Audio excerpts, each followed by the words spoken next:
ভারপ্রাপ্ত মহাসচিব মির্জা ফখরুল ইসলাম আলমগীর।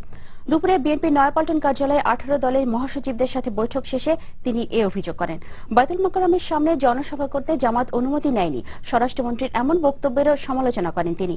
বিএনপি জামাতকে সাথে নিয়ে যুদ্ধাপরাধীদের বাঁচাতে ডিসেম্বর মাসে আন্দোলন করছে, প্রধানমন্ত্রীর এমন অভিযোগের কড়া সমালোচনা করেন মির্জা ফখরুল।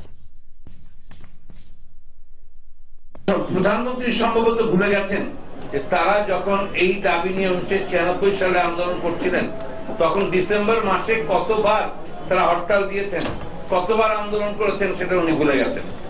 আজকে ডিসেম্বর মাসে এই আন্দোলনটা সবচেয়ে উপযোগী এই জন্য যে ডিসেম্বর মাস হচ্ছে আমাদের সংগ্রামের, স্বাধীনতা আন্দোলনের সঙ্গে যুদ্ধের মাস, জনগণের অধিকার আদায়ের সংগ্রাম এর জন্যই এই ডিসেম্বর মাসটা আরো বেশি ইম্পর্টেন্ট বলে আমরা মনে করি।